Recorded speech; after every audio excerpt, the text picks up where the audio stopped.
A specialist in full-service ACMI aircraft leasing, SmartLynx Airlines is acknowledged globally at the forefront of its industry, providing ACMI cargo and charter services.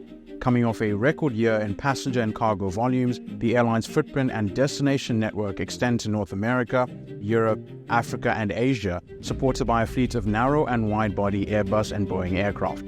Having been a part of the airline's management for nearly a decade, Edvinas Demenius was appointed as its new CEO and board chair and looks to usher in a new era of growth as the airline looks to expand its market share and fleet capacity to 100 aircraft. All right, so Edvinas, thank you for joining us here today, and of course, congratulations on your appointment as CEO and chairman of the board of SmartLynx Airlines. Now, you're approaching a decade with SmartLynx, of course, and you've worked with its management and as a part of its board as well. I think the only question I could start this interview with is that when you first joined, did the thought ever cross your mind that you might become CEO one day? How will I if I say no? So definitely it was in the very, very beginning, and probably I just can tell quite a short story how it started, right? Because in general, when I was looking for the aviation position in general, so I was very, very clear. I knew that I want to join SmartLynx, and that was the various position, and I just trying to attack HR, even the previous CEO, saying that, look, this is exactly what I want to do. I see that what I can create the value there. And, being now as appointed as a new CEO is probably like a big achievement, and it's also like a moral that telling that when you know what you want to achieve and going that way and putting all the efforts and so on, in the end of the day, it pays off. So this is kind of my success story probably from the very beginning when I joined in 2017, where I'm now in 2024. That's fantastic. You mentioned about the value that you want to bring when you're there, and we're going to dive into that. I just want to create context for that. First of all, obviously looking at SmartLynx's performance coming out of 2023, you operated 48% more flights to over 300 destinations. That includes over 34,000 tons of cargo and carrying nearly 7 million passengers, throughout the year.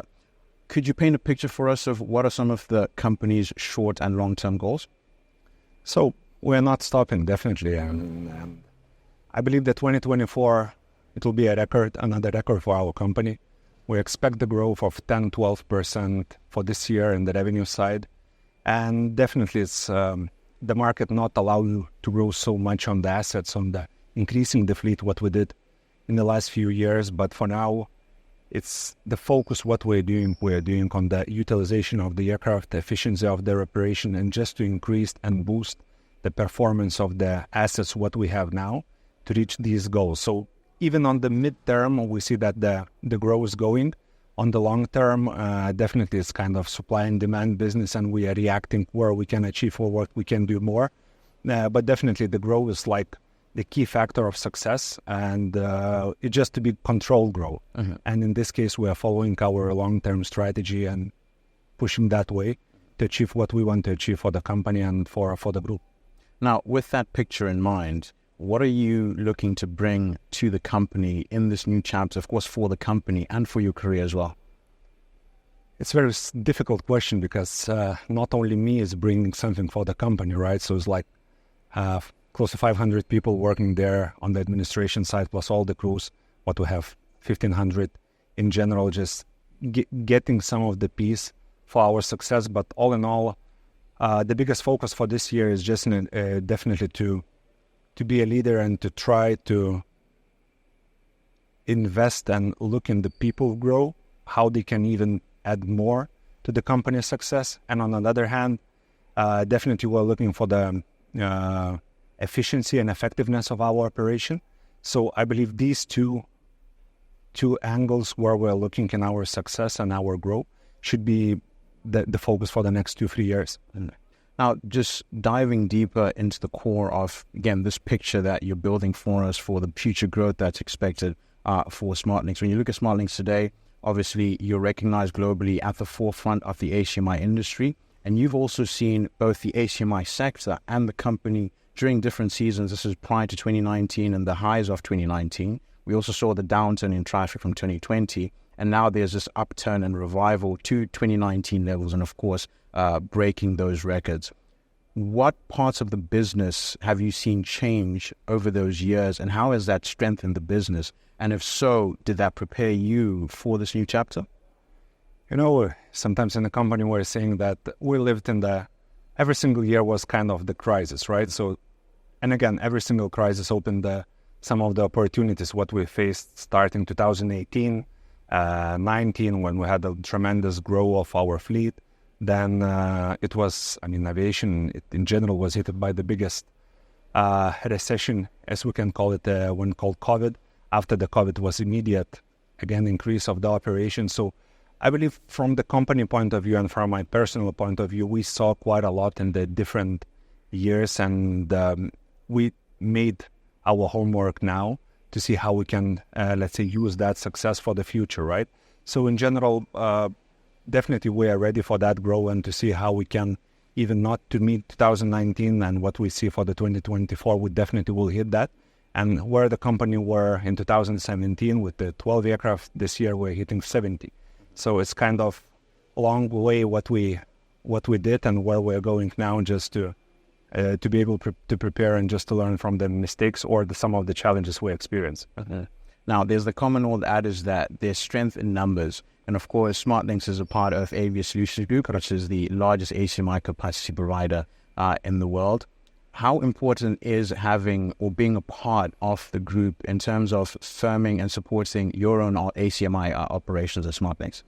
Yeah, I believe every single company is proud to be of ASG Group, right? Because group give you strength from the various perspective, right? The first of all is the knowledge. Having group companies starting from maintenance organizations, training organizations, ground handling, and so on, is all the time what you have somewhere around where you can consult and, let's say, to avoid avoidable mistakes and not learn that from your own experience. Moreover, the size of the group also giving you to open the different continents, different opportunities, which we are trying as a best practice to integrate into our system. And definitely it's like a huge motivator to grow, looking how the ASG is looking that for the future and what infrastructure they are creating even from the group perspective, and that's how it can be aligned with the SmartLynx growth. So all in all, it's a big achievement from the group itself, and as from our side, we definitely are very happy to be a part of that. You mentioned something there about opening the different opportunities in different continents as well. Now, when you look at SmartLynx, you're operating today in North America, in Africa, in Asia as well, and in Europe. And you've got AOCs in Malta, Estonia, and Latvia. And this is in addition to the Foreign Australian Air Transport Operator Certificate that you received in 2023. Now, just looking at that, do you expect to extend that footprint during your term? And are you seeing demand for ACMI in other different regions? Absolutely. I mean, this is the key strength, what we were building for the last 6 years, I can say.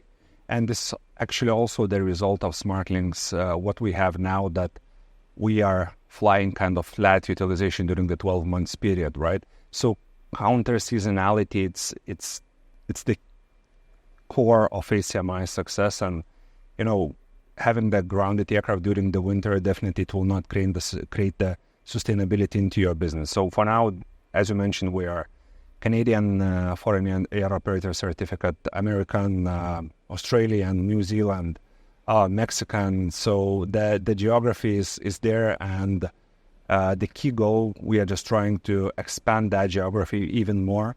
So we have quite a lot of leads and ideas what we can do in the Far East, also to make a bigger footprint in Africa, Caribbean region, and North America as well. And step by step, trying to create that geography and to make that our operations wider, balancing and not being dependent on some of the European operations. So this is the strength of ACMI, and I believe it's like a success of the team what we have built for the last 6 years. Now, fleet utilization, as you mentioned, it plays such an important part in your operations and in the ACMI sector as well. Taking a look at your fleet, you grew from 49 to 67 aircraft in 2023, and this year you're looking to operate 70 aircraft. Correct. But within 5 years, you're looking to increase that to 100 aircraft as well. What is your short-term and long-term strategy to reaching that milestone of 100 aircraft? Looking at today's situation, again, this is supply and demand business, right? So there is a demand now, but there is unfortunately not so much supply. So keeping our sustainable business grow is also the kind of the key for the company's success. And we have the 100 number in the nearest future, and we'll see how we can achieve that. Either it would be very short term or it will be like a midterm. But in the end of the day, we passed that curve previously. When before the COVID, we were at 36 aircraft company. We dropped to 12, then we increased next year again to the 34. So now the balance of the 30 aircraft for us is not something what we have in experience, and we know exactly how it works. And being the 70 to raise our fleet to 100, it's a bit easier than you're doing from 12 to 30 or 40, right? So I think the ground is there, the team is there. We just need to look what the market can give us and how we can easily adapt and being flexible to be able to grow and get there with a number of aircraft. Now, fleet composition-wise, obviously today you operate a comprehensive Airbus fleet. This is the A320s, the A321s, and 321 freighters, correct, alongside your wide bodies, which is the A330s. And you've also got Boeing 737 MAX 8 in your fleet. Is this composition going to change as you're approaching this, 100 milestone? As well, the time I say it depends, but in the end of the day, I believe we'll keep our current fleet composition because to have too big complexity is also not so healthy for the organization, because every single new type is also creating an additional overheads and additional investments into the company. I believe we have a very, very strong ground now, being as we can say, the first ACMI carrier providing the Boeing Maxes, and this year we'll have 13. So this is like a significant number, and definitely that new technology is helping us to expand our geography, to find the business where we are not able to do with the 320 CEOs. So we are continuing on evaluating the Boeing MAX possibility to grow. We are not saying no for the existing CEOs, right, and potential the midlife, let's call it aircraft grow. And it's also true we are evaluating the 320 NEOs and looking into the availability of the fleet, which is now knowing all the engine problems and so on, not so much acceptable aircraft there are in the market. Plus, for the ACMI business, also the metal value on the metal price is the key indicator. Can we create business or not? So we are evaluating all the factors, but I think we'll keep our existing fleet composition, and we'll strive to do that 100, let's say, what we have now, just increasing the number of that. Okay. Looking at the A321 freighters, obviously, which serve your cargo operations in the industry. When you look at the air freight industry, obviously today, volumes in the industry have deflated in comparison to the pandemic period. What's your forecast of the demand for air freight, of course, and the capacity that's going to be needed to meet it? No, I believe that every single, either it's passenger or this freighter, aviation has cycles, right? So for now, we have in the natural cycle of the drop of the freight industry, but I'm more than sure that it should come back to the levels where we're all expecting in 2025. So for me, it's not really somehow worried. We have built that strategy in 2019. We selected the most efficient and the newest technology plane, 321 freighter, and we really believe in our strategy, what we're doing. So having the fleet of 14 this year, right? So we're looking maybe on some of the options, how we can find a work and just to have that also flat utilization during that downturn. But in the end of the day, I really believe that next year we should get back on track, and this downturn not really affecting us much because we have the same type in the passenger operations, same pilots, same maintenance organization, same people in the office. We're just shifting them a bit from the freighter to the PAX, and then we'll be able to do that absolutely the same if, let's say, the passenger numbers will drop in some of the 5-7 years from now. So I believe this is giving us strength instead of the weakness. Now, taking a bit of a broader look here. Now, of course, airlines do turn to ACMI capacity, especially in peak seasons, either to shore up their capacity for those peak seasons, in some cases to even protect slots as well. But they do look for it, for stability during these peak seasons. And what you see is that in the low seasons, they then offload their capacity. But from an ACMI provider's perspective, what are you doing with your capacity during the low seasons? It's absolutely clear from the probably 2017-18 that to have winter utilization is the key to be successful, right? So we're working on the counter-cyclical or seasonal business, and we're expanding our network. This winter, we're operating in India, we're operating in Africa, we're operating in Canada, we're operating in still in Europe, in Turkey. So in general, that achievement to balance between the peaks and the low seasons for now is quite a flat. What is also very important and very interesting to see that previously ACMI was like just to absorb the peaks, right, and just to get something on the force majeure basis if something is not available within customers' fleet. For now, we see that more and more companies put ACMI in the long-term strategy, which is also helping us to know where we'll operate during the summer and where we'll send our aircraft during the winter time. So in this case, stability for the business is the key, also for our people, for our pilots, for the cabin crews, to know where they will go, and also for our long-term or mid-term planning is much easier to make that happen and prepare and do the right homework for that. Mm-hmm. Still keeping this global view, obviously ACMI is also a solution to some of the industry issues, such as, shortages in spare parts, delivery delays as well, engine issues which are being experienced in the industry. But these are issues that are experienced by everyone. So from an ACMI provider perspective, how do you deal with that and still provide that stability? That was one of the crises also what we faced that back in 2022, right? Which was it was industry challenges on the manpower, on the availability of the technicians, availability of the spares. And, every single year something is happening, right? Now we have a big saga with GTFs, right? And our customers are struggling with that. But on that perspective, it's giving us opportunity to help them and to not to lose the market share slots and so on. Are we facing supply issues, the spare part shortage? Yes, we do. And I believe that we are quite well prepared for this year and the next year, trying to a bit consolidate our bases, not to have them so much spread. It means that then we can just have a bigger stock in the base. We can manage that, do that upfront to make homeworks properly. And in the end of the day, when you're flying, so the ultimate goal is a happy customer. So this is exactly what we're striving, and the strategy is also flexible but adjusted to the market challenges or how we can call it, right? Yeah. Now, looking at another section of the industry as well, obviously sustainability has been and is a very hot topic for the industry, especially in recent years. What are some of SmartLynx Airlines' sustainability initiatives, and do you see sustainability influencing ACMI operations in any way? Absolutely, yes.